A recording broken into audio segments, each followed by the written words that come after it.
ആശ്വാസം നേടാം. ഹൃത്തിനുള്ളിൽ ജീവൻ നൽകും വചനം, തിരുവചനം. യേശുവിൽ സ്നേഹമുള്ളവരെ, വിശുദ്ധ ലൂക്കായുടെ സുവിശേഷത്തിൽ 18-ാമത്തെ അധ്യായം 35 മുതലുള്ള തിരുവചന ഭാഗം നമ്മളിന്ന് ഒന്ന് ശ്രദ്ധയോടെ ധ്യാനിക്കുകയാണ്. ഇങ്ങനെയാണ് തിരുവചനം നമ്മളെ ഓർമ്മിപ്പിക്കുക. അവൻ ജെറീക്കോയെ സമീപിച്ചപ്പോൾ ഒരു കുരുടൻ വഴിയരികിൽ ഇരുന്ന് ഭിക്ഷ യാചിക്കുന്നുണ്ടായിരുന്നു. ജനക്കൂട്ടം കടന്നു പോകുന്ന ശബ്ദം കേട്ട് എന്താണ് സംഭവിക്കുന്നതെന്ന് അവൻ അന്വേഷിച്ചു. നസ്രായനായ യേശു കടന്നു പോകുന്നു എന്ന് അവർ പറഞ്ഞു. അപ്പോൾ അവൻ വിളിച്ചു പറഞ്ഞു, ദാവീദിൻ്റെ പുത്രനായ യേശുവേ, എന്നിൽ കനിയണമേ. മുൻപേ പോയിക്കൊണ്ടിരുന്നവർ നിശബ്ദനായിരിക്കാൻ പറഞ്ഞ് അവനെ ശകാരിച്ചു. അവനാകട്ടെ കൂടുതൽ ഉച്ചത്തിൽ നിലവിളിച്ചു. അവൻ ഇങ്ങനെ പറഞ്ഞു, ദാവീദിൻ്റെ പുത്ര, എന്നിൽ കനിയണമേ. അവൻ നിലവിളിച്ചുകൊണ്ടിരുന്നു. അങ്ങനെയാ തിരുവചനത്തിൽ പറയുക. അവൻ നിലവിളിച്ചുകൊണ്ടിരുന്നു. അവൻ്റെ വിളി നിലവിളിയായിട്ട് മാറി. ആദ്യത്തെ പ്രാവശ്യം നമ്മൾ കാണുന്നത് ഈശോ ആണെന്ന് അറിഞ്ഞ സമയം അവൻ വിളിച്ചു യേശുവിനെ. എന്ത്? ദാവീദിൻ്റെ പുത്രനായ യേശുവേ, എന്നിൽ കനിയണമേ. അത് സ്വാഭാവികമായി സാധാരണ രീതിയിൽ ചെയ്യാറുള്ള പോലെ അവൻ വിളിച്ചു പറഞ്ഞു, പ്രാർത്ഥിച്ചു, യേശുവേ, എന്നിൽ കനിയണമേ. നിശബ്ദത പാലിക്കണമെന്ന് കൂടെയുള്ളവർ പറഞ്ഞപ്പോൾ ഒരു പ്രതികൂല സാഹചര്യം വരുന്നു, അല്പം കൂടെ എതിർ സാഹചര്യം വരുന്നു എന്ന് മനസ്സിലാക്കിയപ്പോൾ അവൻ്റെ മുഴുവൻ ശക്തി അങ്ങ് എടുക്കുകയാണ്. അതുവരെ ഉണ്ടായിരുന്ന ശക്തിയല്ല, അതുവരെ ഉണ്ടായിരുന്ന ഉത്സാഹമല്ല, അവൻ മുഴുവൻ ശക്തി എടുത്തിട്ട് നിലവിളിച്ചുകൊണ്ടിരുന്നു. അങ്ങനെയാ പറയണത്. എങ്ങനെ? ദാവീദിൻ്റെ പുത്രനായ യേശുവേ, എന്നിൽ കനിയണമേ. ഭിക്ഷ യാചിച്ചിട്ട് നല്ല പരിചയമുണ്ട്. അമ്മ വല്ലതും തരണേ, ഇങ്ങനെയൊക്കെ വിളിച്ചിട്ടുള്ള പരിചയം അവനുണ്ടായിരുന്നുള്ളൂ. പക്ഷേ ഈശോയെ വിളിക്കുമ്പോൾ അവൻ്റെ വിളി നിലവിളിയായിട്ട് മാറുകയാണ്. അത് ഹൃദയത്തിൽ നിന്ന് അവൻ്റെ നിസ്സഹായത അവൻ വെളിപ്പെടുത്തുകയാണ്. എന്നെക്കൊണ്ടൊന്നും ചെയ്യാൻ കഴിവില്ല. ഈ അന്ധതയിൽ നിന്നൊരു മോചനം നേടാൻ സ്വന്തം ശക്തി കൊണ്ട് ഒന്നും പറ്റുകയില്ല. ഒരുപാട് പരിശ്രമിച്ചിട്ടുണ്ടാവും, ഒരുപാട് പ്രയത്നിച്ചിട്ടുണ്ടാവും ഒരിച്ചിരി കാഴ്ച കിട്ടാൻ. അവന് ഫലം കിട്ടിയിട്ടില്ലായിരുന്നു. അതുകൊണ്ട് തന്നെ അവൻ്റെ വേദന മുഴുവൻ, അവൻ്റെ നിസ്സഹായത മുഴുവൻ അവിടെ പ്രകടിപ്പിക്കുകയാണ്. അവൻ്റെ ഉള്ളിലുള്ള എല്ലാ നൊമ്പരവും വേദനയും ഭാരവും അത് മുഴുവനും അവിടെ പ്രകടിപ്പിക്കുകയാണ്. കരയുക എന്ന് പറഞ്ഞാൽ, നിലവിളിക്കുക എന്ന് പറഞ്ഞാൽ അത് തന്നെയല്ലേ? നമ്മുടെ മനസ്സിൻ്റെ ഭാരം, നമ്മുടെ മനസ്സിൻ്റെ അസ്വസ്ഥത അത് പ്രകടിപ്പിക്കുകയാണ്. അതിനെയാ നിലവിളി എന്ന് പറയുക, അതിനെയാ കരച്ചിലെന്ന് പറയുക. ഈ സഹോദരൻ ആരും പറഞ്ഞതുകൊണ്ടോ നിർബന്ധിച്ച് ഈശോയെ വിളിച്ച് കരഞ്ഞാലേ സൗഖ്യം കിട്ടും അങ്ങനെയൊന്നും വന്നതുകൊണ്ടല്ല. അവൻ്റെ ഉള്ളിലുണ്ടായിരുന്ന വേദന ആരാലും നിർബന്ധിക്കപ്പെടാതെ തന്നെ ആർക്കും തടയാനാവാത്ത പോലെ അവനങ്ങ് നിലവിളിച്ചുകൊണ്ടിരിക്കുകയാണ്. ഉത്തരം കിട്ടുവോളം ആ നിലവിളി തുടർന്നുകൊണ്ടിരുന്നു. അങ്ങനെയാണല്ലോ നമ്മൾ മനസ്സിലാക്കുക വചനത്തിൽ. ഉത്തരം കിട്ടുവോളം അവൻ്റെ നിലവിളി ആർക്കും തടയാനാവാത്ത പോലെ അവൻ തുടർന്നുകൊണ്ടേയിരുന്നു. ഒരു വലിയ നിശ്ചയദാർഢ്യം ഉണ്ടായിരുന്നു. എന്തിന്? എനിക്ക് എൻ്റെ ഈശോയെ കാണണം, എനിക്ക് ചുറ്റുമുള്ളവരെ കാണണം, എനിക്ക് കാഴ്ച കിട്ടണം, കിട്ടിയേ പറ്റൂ. ഒരു വാശി അവൻ്റെ മനസ്സിൽ. അവൻ അതിനു വേണ്ടി തന്നെ ആഗ്രഹിക്കുകയാണ്. അതുകൊണ്ടാണ് ഈശോ വരുന്നു എന്നറിഞ്ഞപ്പോൾ നിലവിളിച്ചുകൊണ്ടിരുന്നത്. യേശുവേ എന്നുള്ള നിലവിളി കേട്ടിട്ടില്ലേ? അനേകർ വിളിക്കണത്. എത്രയോ പേര് ധ്യാന സെൻറ്ററുകളിൽ, കൺവെൻഷൻ ഗ്രൗണ്ടുകളിലൊക്കെ പോയാൽ നമ്മൾ കാണുന്നില്ലേ? ഉള്ളു തുറന്ന് ചങ്കുപൊട്ടി വിളിക്കുന്നവരെ കണ്ടിട്ടില്ലേ? യേശുവേ, എന്നിൽ കനിയണമേ എന്ന് വിശ്വാസമുള്ളത് കൊണ്ടാണ്, സ്നേഹമുള്ളത് കൊണ്ടാണ്. സ്വന്തം ശക്തി കൊണ്ട് ഒന്നും ചെയ്യാൻ പറ്റില്ല, കഴിവില്ല, സാധ്യതയില്ല എന്ന് ബോധ്യം വരുമ്പോഴാണ് നമ്മുടെ ഉള്ളിൻ്റെ ഉള്ളിൽ നിന്ന് കണ്ണുനീര് വരിക. പ്രിയമുള്ള സഹോദരങ്ങളെ, ഈ സഹോദരൻ നിലവിളിച്ചുകൊണ്ടിരുന്നു. അങ്ങനെയാണല്ലോ നമ്മൾ മനസ്സിലാക്കുക. ഈ നിലവിളിച്ചുകൊണ്ടിരിക്കുന്ന സമയത്ത് ഈശോ അടുത്ത് വന്നിട്ട് ചോദിക്കുകയാണ്, എന്താ നിനക്ക് വേണ്ടത്? ഞാൻ നിനക്ക് വേണ്ടിയിട്ട് എന്താ ചെയ്തു തരേണ്ടത്? എന്താ ഞാൻ നിനക്ക് വേണ്ടി ചെയ്തു തരേണ്ടത്? ഈശോ ചോദിക്കുന്നു. അങ്ങനെ മറുപടി ഉടനെ പറയാണ്, എനിക്ക് കാഴ്ച കിട്ടണം കേട്ടോ, എനിക്ക് കാഴ്ച വേണം, അതിനു വേണ്ടിയിട്ടാണ് ഞാൻ കരയണത്. നിനക്ക് കാഴ്ച ഉണ്ടാകട്ടെ. എത്ര പെട്ടെന്നാ സൗഖ്യം, എത്ര പെട്ടെന്നാ സൗഖ്യം. മറ്റു പലരെയും ഈശോ കാഴ്ച കൊടുത്തപ്പോഴൊക്കെ ചെളി പുരട്ടി കുളത്തിൽ പോയി കഴുകുക, അങ്ങനെയൊക്കെ എത്രയോ സ്റ്റെപ്സ് എടുത്തിട്ടുണ്ട്. ഈ സഹോദരനോട് ഈ നിലവിളി കേട്ടിട്ട് ഈശോ പറയാ, നിനക്ക് സൗഖ്യം ഉണ്ടാകട്ടെ. ആ സെക്കൻഡിൽ അവന് സൗഖ്യം. നിലവിളിക്കാൻ പറ്റുമോ? കണ്ണ് നിറഞ്ഞിട്ട് പ്രാർത്ഥിക്കാൻ പറ്റുമോ? നിന്റെ ചങ്ക് പൊട്ടുന്നൊരു അനുഭവം ദൈവസന്നിധിയിലേക്ക് ഉയർത്താൻ പറ്റുമോ? എങ്കിൽ ഈ സെക്കൻഡിൽ തന്നെ കർത്താവ് നിന്നോട് ചോദിക്കും, എന്താ ഞാൻ നിനക്ക് വേണ്ടി ചെയ്തു തരേണ്ടത്? അങ്ങനെയാ വചനം പറയുക. വചനത്തിൽ പറയുന്ന ഓരോ സംഭവവും നമ്മുടെ ഉൾക്കണ്ണുകളെ തുറക്കുന്നതാണ്. അവൻ്റെ ബാഹ്യ നയനങ്ങൾ കൊണ്ട് അവൻ ഈശോയെ കാണാൻ പറ്റിയിട്ടില്ല, അതുവരെയും കണ്ടിട്ടില്ല, അവൻ കേട്ടിട്ടേ ഉള്ളൂ. പക്ഷേ അന്ന് അവൻ ആദ്യമായിട്ട് കണ്ടു ഈശോയെ. അന്ന് അവൻ ആദ്യമായി കൺകുളിർക്കെ കണ്ടു ഈശോയെ. അതിനവന് സാധ്യമായി തീർന്നത് ഈ കണ്ണുനീർ തുള്ളികളാണ്. അവൻ്റെ കണ്ണിൽ നിന്ന് ഇറ്റിറ്റ് വീണ ഈ കണ്ണുനീർ തുള്ളികൾ. ബൈബിളിൽ നമ്മൾ കാണുന്നുണ്ട് കുറേ അധികം പേര് കരഞ്ഞിട്ടുള്ളത്. എത്ര പേരുടെ കണ്ണുനീരിനെ കുറിച്ച് ബൈബിളിൽ നമുക്ക് കാണാൻ പറ്റും. നെഹെമിയ ഓർക്കുന്നില്ലേ? ജെറുസലേമിൻ്റെ മതിലുകൾ തകർന്നു വീണു, കവാടം അഗ്നിക്കിരയായി. ഈ വാർത്തയൊക്കെ കേട്ടപ്പോൾ നിലത്ത് കുത്തിയിരുന്ന് കരഞ്ഞു എന്നാണ് ബൈബിളിൽ എഴുതി വെച്ചിട്ടുള്ളത്. സങ്കടം സഹിക്കാൻ പറ്റുന്നില്ല, നിലത്ത് കുത്തിയിരുന്ന് കരഞ്ഞുപോയി നെഹെമിയ പ്രവാചകൻ. അങ്ങനെ എത്രയോ പേര്, എത്രയോ നേതാക്കന്മാരൊക്കെ കർത്താവിൻ്റെ മുമ്പിൽ കണ്ണുനീരോടെ പ്രാർത്ഥിച്ചിട്ടുണ്ട്. നമ്മുടെ ശിഷ്യന്മാർ ഓർത്ത് നോക്കിയേ, കൊടുങ്കാറ്റ് വീശിയപ്പോൾ ഉറക്കെ കരഞ്ഞില്ലേ, കർത്താവെ രക്ഷിക്കണേ, ഞങ്ങളിതാ നശിക്കാൻ പോവാൻ. വെള്ളത്തിൻ്റെ മീതെ പത്രോസ് നടന്നു പോകുമ്പോൾ അതിനു മുമ്പ് ഭൂതം വരുന്നു. ഈശോ വെള്ളത്തിൽ കൂടെ ഇങ്ങോട്ട് നടന്നു വരണ കാണുമ്പം ശിഷ്യന്മാരെല്ലാവരും പേടിക്കുകയാണ്. ഭൂതമെന്നും പറഞ്ഞു എല്ലാവരും കൂടെ ഉറക്കം നിലവിളിക്കുകയാണ്. എന്തോരം നിലവിളി, എത്ര പ്രാവശ്യം നിലവിളിച്ചിട്ടുണ്ട് ശിഷ്യന്മാർ.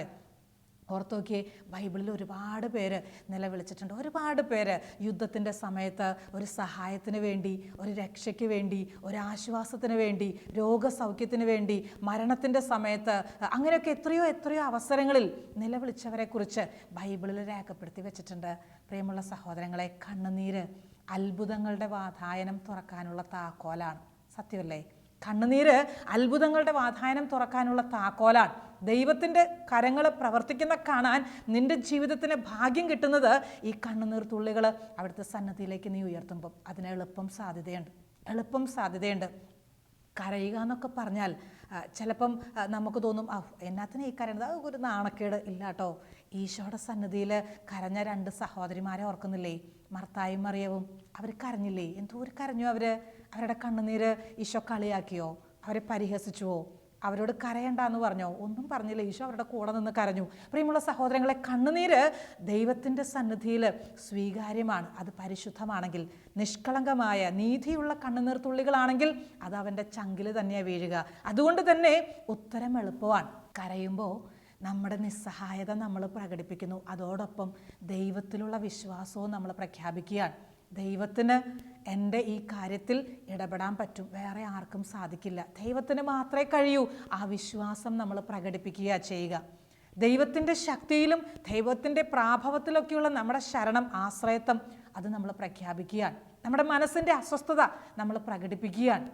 കരയുമ്പം ചെയ്യുന്ന കാര്യങ്ങളായത്. നമ്മുടെ മനസ്സിൻ്റെ അവസ്ഥ ഇങ്ങനെയാണ്: ദൈവമേ, എനിക്ക് കഴിവില്ല കേട്ടോ, ദൈവമേ, എന്നെക്കൊണ്ട് സാധ്യമല്ല കേട്ടോ, നീ എൻ്റെ ജീവിതത്തിൽ ഇടപെടണം. ഈ ഒറ്റ പ്രാർത്ഥനയാണ് കരയുന്ന സമയത്ത്. പ്രിയമുള്ള സഹോദരങ്ങളെ, കണ്ണുനീര് നമുക്കൊരു അനുഗ്രഹമാണ്. പലപ്പോഴും കണ്ണു നിറഞ്ഞിട്ട് പ്രാർത്ഥിക്കുമ്പോൾ കർത്താവ് നമ്മുടെ പ്രാർത്ഥനകൾക്ക് ഉത്തരം തരുന്ന അനുഭവങ്ങൾ എത്രയോ അധികം. ഒരു തരത്തിൽ പറഞ്ഞാൽ ഈ കണ്ണുനീര് എളിമയുടെ ഒരു ഭാവമാണ്. എന്ന് പറഞ്ഞാൽ കർത്താവിൻ്റെ മുമ്പിൽ അടിയറവ് വയ്ക്കുകയാണ്. ഇനി ദൈവത്തിന് മാത്രമേ ഈ പ്രശ്നത്തെ പരിഹരിക്കാൻ പറ്റൂ, വേറെ ആർക്കും ഈ പ്രശ്നത്തെ പരിഹരിക്കാൻ പറ്റുകയില്ല. ഈ പ്രശ്നത്തിൽ നിന്നൊരു മോചനം തരാൻ ഈ ഭൂമിയിൽ ആർക്കും പറ്റുകയില്ല. അത് അംഗീകരിക്കുകയാണ്. ചില ആൾക്കാരെ സംബന്ധിച്ച് പ്രശ്നം പരിഹരിക്കാൻ പറ്റില്ല എന്ന് ഒന്ന് അംഗീകരിച്ചു കൊടുക്കാൻ വലിയ വിഷമമാണ്. അത് എളുപ്പമല്ല ചിലരെ സംബന്ധിച്ച്. പക്ഷെ ചിലരെ സംബന്ധിച്ച് എനിക്ക് ഇത്രയേ ഉള്ളൂ കേട്ടോ, എനിക്ക് ഇത്രയേ പറ്റുള്ളൂ, എനിക്ക് ഇത്രയേ അറിയത്തുള്ളൂ, അവരതങ്ങ് അംഗീകരിക്കും. എളുപ്പമുണ്ട് അവരുടെ ജീവിതത്തിൽ ദൈവത്തിൻ്റെ ഇടപെടലുകൾ ഉണ്ടാകാൻ. ദൈവത്തിൻ്റെ സന്നിധിയിൽ അംഗീകരിക്കുകയാണ്, എനിക്ക് ഇത്രയേ പറ്റത്തുള്ളൂ, എൻ്റെ കഴിവ് കുറവ്, എൻ്റെ നിസ്സാരത, എൻ്റെ ഒന്നുമില്ലായ്മ അംഗീകരിച്ച് ഏറ്റു പറയുന്നു. എളിമയുടെ ഒരു ഭാവം കരച്ചിലിന് പിൻതാങ്ങായിട്ട് നിൽക്കും. അതുപോലെ ഉപാധികളില്ലാതെ സമർപ്പിക്കുന്ന ഒരനുഭവം നമുക്ക് കരയുമ്പം നമുക്ക് തന്നെ ബോധ്യമാവും. എന്ന് പറഞ്ഞാൽ ദൈവത്തിന് ഈ കാര്യത്തിൽ ഒരു പരിഹാരം നിർദ്ദേശിച്ചു തരാൻ സാധിക്കും. എൻ്റെ ദൈവത്തിന് മാത്രം ഈ പ്രശ്നത്തിൽ പരിഹാരം നിർദ്ദേശിച്ചു തരാൻ സാധിക്കും. ആ ഒരു ബോധ്യം മനസ്സിൽ നിറയുമ്പം കണ്ണ് നിറയുന്ന അവസ്ഥയാണ് കണ്ണുനീരെന്ന് പറയുക. ഞാൻ ഓർക്കുന്നു, ഒരു സഹോദരി ധ്യാനിക്കാനായിട്ട് വന്നിട്ട് പറഞ്ഞു, സിസ്റ്ററെ, ഞങ്ങളുടെ കുടുംബം വളരെ ഭംഗിയായിട്ട് പോകുമായിരുന്നു. ഭർത്താവും 2 മക്കളും, മിടുക്കരായ കുഞ്ഞുങ്ങൾ, ഭർത്താവ് ഒത്തിരി പ്രാർത്ഥിക്കുന്ന ഒരു മനുഷ്യൻ, നല്ല സ്നേഹമുള്ള ഒരു കുടുംബനാഥൻ, എല്ലാ കാര്യങ്ങളിലും ശ്രദ്ധിക്കും. ഒരു കാര്യത്തിൽ അങ്ങനെ ഒരു അലസതയോ ഉത്തരവാദിത്വ ബോധമില്ലാത്ത പെരുമാറ്റമൊന്നുമില്ല, വളരെ ഭംഗിയായിട്ട് പോകുമായിരുന്നു. ഈ അടുത്ത നാളുകളിൽ മദ്യപിക്കാൻ തുടങ്ങി, അല്പാൽപ്പായിട്ടാണ് തുടങ്ങിയത്. പക്ഷെ ഇപ്പം ഇച്ചിരി അത് അധികമായിട്ടുണ്ട്. അത് എത്ര പറഞ്ഞാലും അത് സമ്മതിക്കുകയല്ല. അപ്പം അത് വല്ലാത്തൊരു വേദനയായിട്ട് എനിക്ക് മാറുന്നു സിസ്റ്ററെ. ഒത്തിരി സങ്കടത്തോടെ ഈ സഹോദരി പങ്കുവെച്ചു. കുറേ സമയം പ്രാർത്ഥിച്ചു. ഞാൻ ഓർക്കുന്നു, ആ ദിവസങ്ങളിലൊക്കെ ഈ സഹോദരി വിശ്രമ സമയങ്ങളിലൊക്കെ, ധ്യാന അവസരങ്ങളിൽ, ക്ലാസ് ടൈം അല്ലാത്ത വിശ്രമ സമയങ്ങളുണ്ടാകുമല്ലോ, ആ സമയത്തൊക്കെ ഞാൻ ശ്രദ്ധിക്കുമായിരുന്നു, കുരിശിലേക്ക് നോക്കി ഒറ്റ ഇരിപ്പാണ്. കണ്ണ് ആരും അറിയാതെ കണ്ണ് തുടച്ചുകൊണ്ടിരിക്കും. ആരും അറിയല, വലിയ ഒച്ചപ്പാടും ബഹളമൊന്നുമില്ല, കരച്ചിലാണെന്ന് നാട്ടുകാരൊന്നും അറിയിക്കുന്നൊന്നുമില്ല. പക്ഷേ കണ്ണുകൾ ഇങ്ങനെ നിറഞ്ഞു ഒഴുകുന്നുണ്ടായിരുന്നു. പറയേണ്ടവനോട് പറയേണ്ട രീതിയിൽ പറയാൻ പരിശ്രമിക്കുകയാണ്. ആ ധ്യാനമൊക്കെ കഴിഞ്ഞ് തിരിച്ചു പോകാൻ നേരത്തെ ഈ ഭർത്താവ് അടുത്ത് വന്നിട്ട് പറഞ്ഞു, സിസ്റ്ററെ, ഞാൻ ഇത് അങ്ങനെ ഒരു വലിയ കുഴപ്പമുണ്ട്, പാപമുണ്ടെന്നൊന്നും ഞാൻ ചിന്തിച്ചിട്ടില്ലായിരുന്നു. ഇത് ഇച്ചിരിയൊക്കെ മദ്യപിക്കുന്നതുകൊണ്ട് ഇപ്പം എന്താ പ്രശ്നം? അധ്വാനിച്ചുണ്ടാക്കുന്ന പൈസ എപ്പോഴും അല്ല, ആഴ്ചയിൽ 3-4 ദിവസമൊക്കെ, അത് അധികമല്ല, ഇച്ചിരിയൊക്കെ അങ്ങനെയൊക്കെ കഴിച്ചു എന്ന് ഓർത്തിട്ട് ഇപ്പം എന്താ പ്രശ്നമുള്ളത്? അതുകൊണ്ട് വഴക്കൊന്നുമില്ല, വീട്ടിൽ വളരെ ശാന്തമായിട്ട് വന്ന് കിടന്നുറങ്ങിക്കോളും, ഒരു പ്രശ്നമില്ല. അപ്പം അങ്ങനെയുള്ളതുകൊണ്ട് അത് മാറ്റണം എന്നൊരു ചിന്തയോട് കൂടിയിട്ടൊന്നും അല്ല ഞാൻ വന്നത്. പക്ഷേ മനസ്സിലായി അത് തെറ്റാണ്, അത് ആവശ്യമില്ലാത്തതാണ്, എൻ്റെ ഈശോയ്ക്ക് അത് വേദനയുണ്ടാക്കുമെന്ന് ഞാൻ മനസ്സിലാക്കുന്നു. അതുകൊണ്ട് ഇനി മുതൽ ഞാനത് നിർത്തുകയാണ്. ഒന്നും അങ്ങോട്ട് പറയേണ്ടി വന്നില്ല. ഇങ്ങോട്ട് വന്നിട്ട് ഇത്രയും കാര്യങ്ങൾ പറഞ്ഞപ്പോൾ ഞാൻ ഈ ഭാര്യയുടെ മുഖത്തേക്ക് നോക്കി. അവളുടെ കണ്ണൊക്കെ ഒന്നുകൂടെ നിറഞ്ഞിട്ടുണ്ട്. ഇത് മാറ്റി തരണേ എന്നുള്ള പ്രാർത്ഥനയോടെയല്ല, നന്ദിയോടെയാണ്, സന്തോഷം കൊണ്ട് കണ്ണ് നിറഞ്ഞതാണ്. പ്രിയമുള്ള സഹോദരങ്ങളെ, നമ്മുടെ ജീവിതത്തിൽ ഉപാധികളില്ലാതെ സമർപ്പിക്കാൻ എന്ന് പറഞ്ഞാൽ ദൈവത്തിൻ്റെ മുൻപിലേക്ക് നമ്മുടെ ബലഹീനതകളോ നമ്മുടെ കുറവുകളോ മാറ്റിയെടുക്കണമെന്ന് ഞാൻ ആഗ്രഹിക്കുന്ന കാര്യങ്ങളോ, എന്താണോ എന്നെ അസ്വസ്ഥപ്പെടുത്തുക, എന്താണോ എൻ്റെ മനസ്സിലൊരു നീറ്റൽ പോലെ കിടക്കുന്നത്, അത് ഞാനങ്ങ് സമർപ്പിക്കുമ്പോൾ കണ്ണ് നിറയും. ആ കണ്ണുനീർത്തുള്ളികൾക്ക് വലിയ സമ്മാനമുണ്ട് കേട്ടോ. ആ കണ്ണുനീർത്തുള്ളികൾക്ക് വലിയ പ്രതിഫലമുണ്ട് കേട്ടോ. ആരും കണ്ടില്ല എന്ന് ഓർത്തേക്കല്ല. നീ കണ്ണ് തുടയ്ക്കുമ്പോൾ നിൻ്റെ ജീവിത പങ്കാളി ഒരു പക്ഷേ കാണില്ലായിരിക്കും, കണ്ടാലും കാണാത്ത പോലെ നടക്കുന്നുണ്ടാവും. മാതാപിതാക്കൾ ചിലപ്പോൾ ചോദിക്കും, എന്നാത്തിനാ ഇപ്പം ഇരുന്ന് കരയണത്, എന്ത് കാര്യം ഉണ്ടായിട്ടാണ് കരയണത്, അങ്ങനെ ചിലപ്പം പ്രതികരിച്ചേക്കാം.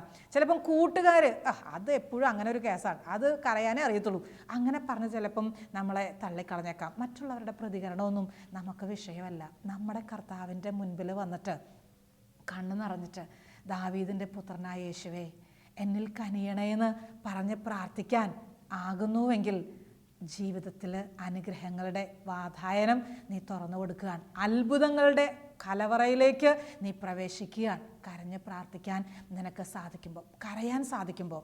ഇനി കരുണയ്ക്ക് വേണ്ടിയിട്ടുള്ളൊരു യാചനയാണ് കണ്ണുനീര്. കരുണയ്ക്ക് വേണ്ടിയിട്ട് നമുക്കറിയാലോ, ഈശോയിലൂടെ മാത്രമാണ് നമുക്ക് കരുണ ലഭിക്കുക. ഈശോയ്ക്ക് മാത്രമേ കരുണ കാണിക്കാൻ പറ്റൂ. നമ്മുടെ അയോഗ്യതാ മനോഭാവം ഒന്ന് ഓർത്തു നോക്കിയേ. ഈ അയോഗ്യത മനോഭാവം, ആ ഒരു അവസ്ഥ, എൻ്റെ നിസ്സാരത എന്ന് പറഞ്ഞാൽ എൻ്റെ പാപത്തിൻ്റെ അവസ്ഥ, എത്ര ആഗ്രഹിച്ചിട്ടും കുറ്റം പറച്ചിൽ നിർത്താൻ പറ്റുന്നില്ല, എത്ര ആഗ്രഹിച്ചിട്ടും ക്ഷമിക്കാൻ പറ്റുന്നില്ല, എത്ര പരിശ്രമിച്ചിട്ടും വിട്ട് കളയാൻ, മനസ്സിൽ നിന്ന് അതെടുത്ത് മാറ്റാൻ പറ്റുന്നില്ല. ഇങ്ങനെയൊക്കെയുള്ള നമ്മുടെ പാപത്തിൻ്റെ അവസ്ഥകളും നമ്മുടെ അയോഗ്യത നിറഞ്ഞ ജീവിത അനുഭവവും ഇതൊക്കെ കർത്താവിൻ്റെ സന്നിധിയിലേക്ക് ഉയർത്തുമ്പോൾ കണ്ണ് നിറയൂട്ടോ, കണ്ണ് നിറയും. ഞാൻ ഓർക്കുന്നു, കുറച്ച് നാളുകൾക്ക് മുമ്പ് ഒരു സഹോദരി പ്രാർത്ഥിക്കാനായിട്ട് വന്നു. വലിയ ഒരു വീട്ടിലെ സഹോദരിയാണ്, എല്ലാ സൗകര്യങ്ങളും ഉള്ള, എല്ലാം കൊണ്ടും നിറഞ്ഞു നിൽക്കുന്ന ഒരു കുടുംബത്തിലെ സഹോദരിയാണ്. വന്നിട്ട് ഇങ്ങനെ പറഞ്ഞു, സിസ്റ്ററെ, എനിക്ക് ഒരു മകനുണ്ട്. മകളെ കെട്ടിച്ചു വിട്ടു. മകൻ അവൻ കോളേജിൽ പഠിച്ചുകൊണ്ടിരിക്കുകയാണ്. ഈ ദിവസങ്ങളിൽ ഈ മകനെ ഓർത്ത് കരയാത്ത ഒരു ദിവസമില്ല, ഈ മകനെ ഓർത്ത് സങ്കടപ്പെടാത്തൊരു ദിവസമില്ല. എന്തോ ഒരു കരഞ്ഞു സിസ്റ്ററെ, മടുത്തു. ഞാൻ ചോദിച്ചു, എന്തിനാ കരഞ്ഞത്, എന്താ പ്രശ്നം എന്നാ? അന്നേരം പറഞ്ഞു, ഇവൻ വീട്ടിൽ നിന്ന് സ്വർണ്ണമൊക്കെ എടുത്തുകൊണ്ട് പോകും. എന്തിനാണെന്നറിയോ? അത് വിറ്റ് കളഞ്ഞിട്ട് ആ കാശ് കൊണ്ട് കള്ളുടിക്കാൻ, കഞ്ചാവടിക്കാൻ, അവന് ചെയ്യാവുന്ന സകല കുരുത്തക്കേടും ചെയ്യാൻ ഈ പൈസ, സ്വർണ്ണമൊക്കെ എടുത്തുകൊണ്ട് പോകും. പറ്റാവുന്ന പൈസ എടുത്തുകൊണ്ട് പോകും. രാത്രി 1 മണി 2 മണിക്കൊക്കെ വീട്ടിലേക്ക് കയറി വരണത്. ഒറ്റ മോനേ ഉള്ളൂ, മകളെ കെട്ടിച്ചു വിട്ടില്ലേ, ഭർത്താവ് ജോലിക്ക് വേറെ സ്ഥലത്ത്, ഈ അമ്മ മാത്രമേ ഉള്ളൂ. ഇവൻ്റെ വരവും നോക്കി സന്ധ്യയാകുമ്പോൾ തൊട്ട് ഗേറ്റിലേക്ക് നോക്കിയിരിക്കും, വരുന്നുണ്ടോ മോൻ, വരുന്നുണ്ടോ മോൻ, വരുന്നുണ്ടോ. ഒരു കയ്യിൽ കൊന്തയാണ്, പ്രാർത്ഥിച്ചുകൊണ്ടിരിക്കുകയാണ്. മടുത്തു ഈ അമ്മ, സങ്കടം സഹിക്കാൻ പറ്റുന്നില്ല. ഇവനെ ഓർക്കുമ്പോൾ കണ്ണ് നിറയാണ്. എന്തോ ഒരു സങ്കടം അമ്മയുടെ മുഖത്ത്. ഇത് പറയുമ്പോൾ ഒക്കെ കരയാണ്. എന്നിട്ട് പറഞ്ഞു, ഞാൻ എപ്പോഴൊക്കെ മോനെ ഇങ്ങനെ ലേറ്റ് ആകല്ല്, ഇങ്ങനെ നീ നശിച്ചു പോകല്ല്. അത് പറയുമ്പോൾ തട്ടിക്കയറും അവൻ. അവൻ്റെ പ്രതികരണം കണ്ടാൽ പിന്നെ ഒരിക്കൽ പോലും മോനേന്ന് വിളിക്കാൻ തോന്നുകയല്ല, അതുപോലെ അവൻ പ്രതികരിക്കും. അവൻ്റെ വായിന്ന് വരണ കേട്ടാൽ നമുക്ക് പോലും സങ്കടം തോന്നും. ഈ അമ്മ പൊട്ടിക്കരയാണ്. പിന്നെയും മോൻ്റെ കാര്യം പറയാൻ തുടങ്ങിയത് അമ്മ പിന്നെയും കരയാണ്. ഞാൻ പറഞ്ഞു കൊടുത്തു, നമുക്ക് പ്രാർത്ഥിക്കാം കർത്താവിനോട്. എന്നാ ചെയ്യാൻ പറ്റും? കർത്താവിനോട് തന്നെ പറയാം. കർത്താവ് തന്നെ ഇടപെടട്ടെ, കർത്താവ് തന്നെ ഈ മോനെ തൊടട്ടെ. എത്രയോ പേര് ഇതുപോലെ കരഞ്ഞിട്ടുണ്ട്, ഓർക്കുന്നില്ലേ? വിശുദ്ധ റീത്ത, 2 മക്കൾ, അവർ പാപം ചെയ്യാൻ, അവരുടെ അപ്പച്ചനെ വധിച്ചവരെ ഞങ്ങൾ വധിക്കും എന്നൊക്കെ പറഞ്ഞപ്പോൾ ആ അമ്മ കരഞ്ഞുകൊണ്ട് പ്രാർത്ഥിച്ചത് എന്തായിരുന്നെന്നറിയോ? എൻ്റെ മക്കൾ മരിച്ചാലും കുഴപ്പമില്ല, അവർ പാപം ചെയ്യല്ല്, കരഞ്ഞ് പ്രാർത്ഥിക്കുകയാണ്. കരഞ്ഞ് പ്രാർത്ഥിക്കുകയാണ് വിശുദ്ധ റീത്ത. 2 മക്കളും അധികം വൈകാതെ അസുഖം വന്ന് അവർ മരിക്കുകയാണ്. പാപം ചെയ്തില്ല, പാപം ചെയ്യാതെ വിശുദ്ധരായിട്ട് തന്നെ അവർ പോവാൻ. കരഞ്ഞ് പ്രാർത്ഥിച്ചാൽ ഒരമ്മയുടെ കണ്ണുനീരിന് വലിയ വിലയുണ്ട് കേട്ടോ. ഒരമ്മ കരഞ്ഞാൽ, ഒരപ്പൻ കരഞ്ഞാൽ, കുഞ്ഞുങ്ങളെ ഓർത്ത്, ജീവിത പങ്കാളിയെ ഓർത്ത്, മാതാപിതാക്കളെ ഓർത്ത് ഒരു കുഞ്ഞ് കരഞ്ഞാൽ അത് ദൈവസന്നിധിയിൽ കാണാതെ പോകില്ല കേട്ടോ, അത് കേൾക്കാതെ പോകില്ല കേട്ടോ. ഈ അമ്മയെ കുറേ ആശ്വസിപ്പിച്ചു, പ്രാർത്ഥിക്കാൻ പറഞ്ഞു കൊടുത്തു, കുറേ കർത്താവിൻ്റെലേക്ക് തിരിയണമെന്നൊക്കെ പറഞ്ഞ് കുറേ കൂടെ വചനം വായിക്കണമെന്നും കുറേ കൂടെ ദൈവത്തിൽ ആശ്രയിക്കണമെന്നും ത്യാഗങ്ങൾ ചെയ്ത് പരിഹാരം ചെയ്ത് ഈ മകൻ്റെ പാപത്തിന് വേണ്ടി സ്വയം പരിഹാരം ചെയ്തൊക്കെ പ്രാർത്ഥിക്കാൻ, അങ്ങനെ കുഞ്ഞു കുഞ്ഞു കാര്യങ്ങളൊക്കെ പറഞ്ഞു കൊടുത്തു. സമാധാനത്തോടെ പറഞ്ഞു വിട്ടു. എനിക്ക് ഉറപ്പ് ഈ അമ്മ ഇപ്പോഴും പ്രാർത്ഥിച്ചുകൊണ്ടിരിക്കുക, ഈ അമ്മ ഇപ്പോഴും പ്രാർത്ഥിച്ചുകൊണ്ടിരിക്കുക. ദൈവത്തിൻ്റെ ഒരു സമയം, ആ സമയത്തിന് വേണ്ടി നമ്മൾ കാത്തിരിക്കണമല്ലോ. പരാതിയില്ലാതെ സഹിച്ചുകൊണ്ട് പ്രാർത്ഥിച്ചുകൊണ്ടിരിക്കുന്നു ഈ മകന് വേണ്ടിയിട്ട്. കർത്താവിൻ്റെ കരുണ ലഭിക്കാൻ കണ്ണുനീര് വേണം കേട്ടോ. കർത്താവിൻ്റെ കരുണ ലഭിക്കാൻ കരഞ്ഞുകൊണ്ട് പ്രാർത്ഥിക്കുന്നത് വലിയ ശക്തിയുള്ളതാണ്. ഇനി നമുക്കറിയാം, ദൈവത്തിൻ്റെ മുൻപിലുള്ള നമ്മുടെ നിസ്സഹായത, ഒന്നും ചെയ്യാൻ പറ്റുകയില്ല, എനിക്കൊന്നും ചെയ്യാൻ പറ്റുകയില്ല. ഞാൻ ഓർക്കുന്നു, ഒരു സഹോദരൻ തൻ്റെ വേദന പങ്കുവെച്ചു. ഇങ്ങനെയാണ് പറഞ്ഞത്. 2 പെൺകുട്ടികളാണ് ഉള്ളത്. മൂത്ത മകൾ എൻജിനീയറിങ്ങിന് പഠിക്കുമായിരുന്നു. പെട്ടെന്ന് ഒരു ഭക്ഷണം കഴിച്ചപ്പോൾ അത് അലർജിക്കായി, അത് വല്ലാത്ത ഒരു ക്രിട്ടിക്കൽ സ്റ്റേജിലേക്ക് മാറി. മെഡിസിനൊക്കെ എടുത്തു, പക്ഷേ കുഞ്ഞിൻ്റെ ജീവൻ രക്ഷിക്കാൻ പറ്റിയില്ല. ചുരുങ്ങിയ മണിക്കൂറുകൾ കൊണ്ട് കൊച്ചു മരിക്കുകയാണ്. മിടുക്കിയായിരുന്നു, മൂത്ത മോളാണ്, സുന്ദരി കുട്ടിയാണ്, മിടുമിടുക്കി, എൻജിനീയറിങ്ങിന് പഠിക്കണു. ഈ മോളുടെ മരണം ഈ അപ്പച്ചൻ്റെ ചങ്ക് പൊട്ടിക്കുന്ന പോലെ ആക്കിയിട്ടുണ്ട്. ഒത്തിരി ഇഷ്ടമായിരുന്നു ഈ മോളെ, ഒത്തിരി ഇഷ്ടമായിരുന്നു. മോളെക്കുറിച്ച് പറയുമ്പോഴേക്കും, എൻ്റെ മോള് എന്ന് പറയുമ്പോഴേക്കും ഈ അപ്പച്ചൻ ചങ്ക് പൊട്ടുകയാണ്, കരയാണ്, വേദനിക്കുകയാണ്. നമുക്ക് ആശ്രയിക്കാൻ നമ്മുടെ ദൈവം മാത്രം. ഏത് പ്രതികൂല സാഹചര്യത്തിലും, ഏത് വേദനയിലും, എത്ര തകർച്ചയുടെ വക്കിലും നമുക്ക് ആശ്രയിക്കാൻ നമ്മുടെ കർത്താവ് മാത്രം. വേറെ ആരും നമുക്കുണ്ടാകില്ല കേട്ടോ. എത്ര കൂട്ടത്തിലുള്ളവരാണെങ്കിലും, എത്ര സ്നേഹിക്കുന്നവരാണെങ്കിലും, 24 മണിക്കൂറും നമ്മളെ തട്ടി മുട്ടി നടക്കുന്നവരൊക്കെ ആണെങ്കിലും, വേദനയുടെ സമയത്ത് നമുക്കൊരാശ്വാസം തരാൻ, കൂടെ നിൽക്കാൻ നമുക്ക് നമ്മുടെ ഈശോയെ ഉണ്ടാകത്തുള്ളൂ. നമ്മുടെ നിസ്സഹായത ദൈവത്തിൻ്റെ സന്നിധിയിലേക്ക് നമുക്ക് ഉയർത്തണം. കണ്ണ് നിറഞ്ഞ് നീ പ്രാർത്ഥിക്കുക, കണ്ണുനീരോടെ പ്രാർത്ഥിക്കുക. ഈ കണ്ണുനീരിന് വലിയ വിലയുണ്ടെന്നേ. ഈ കണ്ണുനീര് അവൻ കാണാതെ പോകില്ലെന്നേ. 56-ാമത്തെ സങ്കീർത്തനത്തിൽ 8-ാമത്തെ വചനത്തിൽ പറയുന്നില്ലേ, നിന്റെ കണ്ണുനീർ കണങ്ങളൊക്കെ ഞാൻ കുപ്പിയിൽ ശേഖരിച്ചിട്ടുണ്ട്, നിന്റെ അലച്ചിലുകളൊക്കെ ഞാൻ എണ്ണിയിട്ടുണ്ട്. അത് പറഞ്ഞാൽ പറ്റിക്കുമോ കർത്താവ്? വാക്ക് പറഞ്ഞാൽ നിറവേറ്റാതിരിക്കുമോ? കണ്ണുനീരോടെയുള്ള പ്രാർത്ഥന കർത്താവ് കേൾക്കാതിരിക്കുമോ? വാഗ്ദാനമാണ്. 50-ാമത്തെ സങ്കീർത്തനം 15-ാമത്തെ തിരുവചനത്തിൽ ഇങ്ങനെയാ പറയുക, അനർത്ഥകാലത്ത് അവൻ എന്നെ വിളിച്ചപേക്ഷിച്ചു, ഞാൻ അവനെ മോചിപ്പിച്ചു. അനർത്ഥകാലത്ത് അവൻ എന്നെ വിളിച്ചപേക്ഷിച്ചു. നമുക്ക് വിളിച്ചപേക്ഷിക്കണം നല്ല ദൈവത്തെ, നല്ല ദൈവത്തെ നമുക്ക് വിളിച്ചപേക്ഷിക്കണം. നല്ല ദൈവത്തിൻ്റെ സന്നിധിയിൽ നമ്മുടെ കണ്ണുനീര് ഒഴുകണം. ധാരധാരയായിട്ട് ഒഴുകട്ടെ, ധാരധാരയായിട്ട് ഒഴുകട്ടെ. ഈ കണ്ണുനീരൊന്നും കാണാതെ പോകില്ല എന്ന് മനസ്സിൽ കുറിച്ച് വെച്ചോണം. രാവിലെ മുതൽ വൈകുന്നേരം വരെ കണ്ണ് തുടയ്ക്കുന്ന അമ്മമാരെ കണ്ടിട്ടുണ്ട്. ആരും അറിയാതെ കണ്ണ് തുടയ്ക്കുന്ന അപ്പച്ചന്മാരെ ധാരാളം പേരെ കണ്ടിട്ടുണ്ട്. ഒരു വേദന പോലും കൂട്ടുകാരോടൊന്നും പറയാതെ മാതാപിതാക്കളെ ഓർത്താവും, രോഗാവസ്ഥയെ ഓർത്താവും, സാമ്പത്തിക നിലവാരത്തെ ഓർത്താവും, ജോലി കാര്യങ്ങളെ ഓർത്താവും, പല കാര്യങ്ങളെ ഓർത്ത് കരയുന്ന മക്കളെ കണ്ടിട്ടുണ്ട്. സുഹൃത്ത് ബന്ധങ്ങൾ മാറിപ്പോയതിനെ ഓർത്ത് വേദനയോടെ കരയുന്നവരെ കണ്ടിട്ടുണ്ട്. പ്രിയമുള്ള സഹോദരങ്ങളെ, കരഞ്ഞവർക്കൊക്കെ ഉത്തരം കിട്ടിയിട്ടുള്ള അനുഭവങ്ങളും ബൈബിളിലുണ്ട്. ഓർക്കുന്നില്ലേ? ദിനവൃത്താന്തത്തിൻ്റെ 2-ാമത്തെ പുസ്തകത്തിൽ യഹോഷഫാത്തിൻ്റെ അനുഭവം. യുദ്ധത്തിൻ്റെ സമയത്ത് രാജാവ് പറഞ്ഞു, നീ എൻ്റെ സ്ഥാനത്ത് പോയിട്ട് യുദ്ധം ചെയ്യണം. രാജാവിൻ്റെ വേഷം ധരിച്ച് യഹോഷഫാത്തിനോട് യുദ്ധം ചെയ്യാൻ പറയണം. അനുസരിച്ചു. പാവം യുദ്ധക്കളത്തിൽ നിന്നപ്പം ശത്രു സൈന്യത്തിന് മനസ്സിലായി ഇതാ രാജാവ് നിൽക്കുന്നു. ഉടനെ മനസ്സിലായി എൻ്റെ ജീവൻ അപകടത്തിലാണ്. ഉറക്കെ ഒരു കരച്ചിലാണ്, നിലവിളിയാണ്, കർത്താവെ രക്ഷിക്കണേ എന്നുള്ള നിലവിളി. കർത്താവ് രക്ഷിച്ചു, അപകടം ഉണ്ടായില്ല. യഹോഷഫാത്ത് ആ യുദ്ധത്തിൽ മരിക്കാതെ രക്ഷപ്പെട്ടു പോരുകയാണ്. ഹെസക്കിയ രാജാവ്, ഓർത്ത് നോക്കിയേ, യെശയ്യായുടെ പുസ്തകത്തിൽ 38-ാമത്തെ അധ്യായത്തിൽ നമ്മൾ കാണുന്നില്ലേ, രോഗിയായി ഹെസക്കിയ രാജാവ്. ചുമരിൻ്റെ നേരെ തിരിഞ്ഞിട്ട് കരഞ്ഞു പറയാൻ, കർത്താവെ എത്ര ആത്മാർത്ഥതയോടെ ഞാൻ അധ്വാനിച്ചു, പൂർണ്ണ ഹൃദയത്തോടെ നിൻ്റെ മുമ്പിൽ വ്യാപരിച്ചില്ലേ, എന്നെ ഓർക്കണം കേട്ടോ, എന്നെ ഓർക്കണം കേട്ടോ. ചങ്ക് പൊട്ടിയൊരു കരച്ചിൽ, ചങ്ക് പൊട്ടിയൊരു കരച്ചിൽ. എന്തായിരുന്നു അവിടെ നടന്ന സംഭവം? യെശയ്യാ പ്രവാചകൻ അരുളപ്പാട് കിട്ടുകയാണ്, നീ മരിക്കുകയില്ല, 15 കൊല്ലം കൂടെ ജീവിക്കും, 15 കൊല്ലം കൂടെ ജീവിക്കും. എത്ര പേരുടെ കണ്ണുനീര് നമ്മൾ ബൈബിളിൽ അങ്ങനെ കണ്ണുനീരോടെ പ്രാർത്ഥിച്ചിട്ട് ഉത്തരം കിട്ടിയവരെ കണ്ടിട്ടുണ്ട്. മറന്നു പോകല്ല അതൊന്നും. ബർത്തിമേയോസ് കരഞ്ഞു പറഞ്ഞില്ലേ, കാഴ്ച കൊടുത്തില്ലേ? എത്ര പേര് ഇതുപോലെ കണ്ണുനീരോടെ പ്രാർത്ഥിച്ചിട്ട് ഉത്തരം കിട്ടിയിട്ടുണ്ട്. നമ്മുടെ ജീവിതത്തിൽ കണ്ണ് നിറഞ്ഞിട്ടുണ്ടെങ്കിൽ കണ്ണ് നിറയാൻ ഇടവരുന്നുണ്ടെങ്കിൽ അത് ദൈവസന്നിധിയിൽ ഇരുന്നിട്ടാകട്ടെ.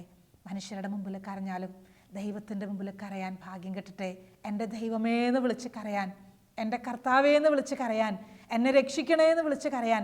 ഏത് സാഹചര്യത്തിലും പാപത്തിൻ്റെ മേഖലയിലാണോ, ചില കൂട്ടുകെട്ടുകൾ വിടാൻ പറ്റുന്നില്ലേ, ചില ദുശീലങ്ങളിൽ നിന്ന് മോചനം കിട്ടുന്നില്ലേ, ചില സാഹചര്യങ്ങൾ ക്ഷമിക്കാൻ പറ്റുന്നില്ലേ, സഹിക്കാൻ പറ്റുന്നില്ലേ, മുന്നോട്ടൊരടി വെക്കാൻ പറ്റുന്നില്ലേ, മരിച്ചാൽ മതി എന്നാണോ തോന്നണത്, വിളിക്ക്, നിലവിളിച്ചുകൊണ്ടേയിരിക്കുക. ഈ അന്തയാചകൻ ചെയ്തില്ലേ, നിലവിളിച്ചുകൊണ്ടേയിരിക്കുകയാണ്. ഉത്തരം കിട്ടുവോളം ഒരു നിശ്ചയദാർഢ്യം നിൻ്റെ ഹൃദയത്തിലുണ്ടാകണം. കർത്താവ് ഇടപെട്ടേ പറ്റൂ, കർത്താവ് ഈ കാര്യത്തിൽ ഇടപെട്ടേ പറ്റൂ. കർത്താവിൻ്റെ സന്നിധിയിലേക്ക് ഈ കണ്ണുനീര് അത്ഭുതങ്ങളുടെ വാതില് തുറന്നു തരും. നീ കരഞ്ഞാൽ അത്ഭുതങ്ങളുടെ വാതില്. മഗ്ദലന മറിയം ഓർത്തു നോക്കിയേ, കരഞ്ഞുകൊണ്ട് നടന്നില്ലേ അവള്? കരഞ്ഞില്ലേ? യേശുവെ എവിടെയാണ് എടുത്തുകൊണ്ട് പോയത്? യേശുവിനെ ആരാ എടുത്തുകൊണ്ട് പോയത്? എൻ്റെ ഈശോയെ ആരാ എടുത്തുകൊണ്ട് പോയത്? എനിക്ക് കാണണം. കണ്ണിൽ മുഴുവൻ കണ്ണുനീരായിരുന്നു.